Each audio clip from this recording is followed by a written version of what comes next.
చాలా రోజుల తర్వాత ఈరోజు మేమైతే ఫిష్ కర్రీ ప్రిపేర్ చేసుకున్నామండి ఇంట్లో. టేస్ట్ అయితే మాత్రం అసలు నెక్స్ట్ లెవెల్ అంత బాగా వచ్చింది.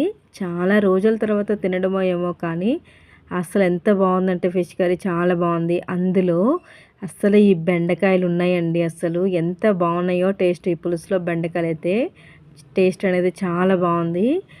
మీరు కూడా ఒకసారి ఈ రెసిపీ అనేది ట్రై చేయండి. నేనైతే ఈ ఫుల్ వీడియో అనేది మన ఛానల్‌లో అప్‌లోడ్ చేశాను. ఒకసారి అయితే మీరు తప్పకుండా ట్రై చేయండి. టేస్ట్ అయితే మాత్రం చాలా బావుంది. నేనైతే దీన్ని వైట్ రైస్‌లోకైతే ఈ ఫిష్ కర్రీతో తీసుకున్నానండి. అసలు ఎంత బావుందో వైట్ రైస్‌లోకైతే.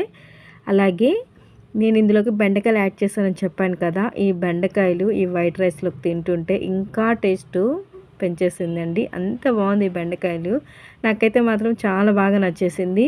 ఇంతకీ ఈ కర్రీ ఎవరు చేశారు అని అనుకుంటున్నారేమో మీరు. ఈ కర్రీ అయితే మా హస్బెండ్ ప్రిపేర్ చేశారండి. చాలా బాగా ప్రిపేర్ చేస్తారు మా హస్బెండు. అదేంటో మరి మా హస్బెండ్ ఏ కర్రీ చేసినా కూడా నెక్స్ట్ లెవెల్ ఉంటుందండి.